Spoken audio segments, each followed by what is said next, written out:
נחמן מאומן. התמונות האלה צולמו בסוריה, והאיש האחראי להם הוא טימותי פול ג'ייקובס וורדסוורת'.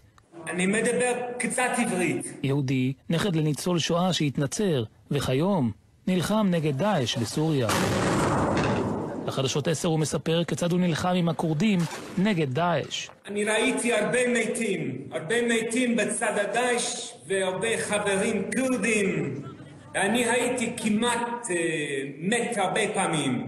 הוא הצטרף לכוח ההגנה הכורדית, YPG, הכוחות הכורדיים שפועלים בצפון סוריה, שם הוא נמצא, ומשם הוא גם משוחח עם חדשות 10. רקטות סנטימטרים מהראש, מינות, בומבות, דאעש הם חיילים אגרסיביים. טימותי, בן 37, שהה זמן מה בישראל, ובה התוודע על החסידות ברסלב, ונשבע בקסמיה. ראיתי אותם בתל אביב וירושלים, רוקדים על האוטואים, ואהבתי אותם.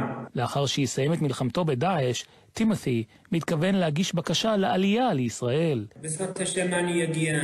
יש לי הרבה חברים. אני רוצה אוכל צ'ולנט בשבת אצל חב"ד. סימן ההיכר של טימותי הוא שעל כל בניין שהוא והכורדים משחררים מדאעש, הוא מרסס את הכתובת של רבי נחמן מאומן, וכל זה לצד הדגל של דאעש, הדגל השחור.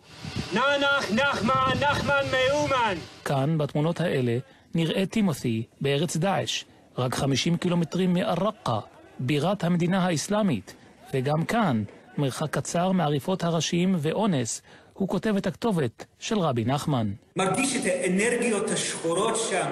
כל פעם שאני כותב נחמן מאומן, אני מרגיש שאני עושה נס קטן. Peace to Kurdistan. Peace to Israel.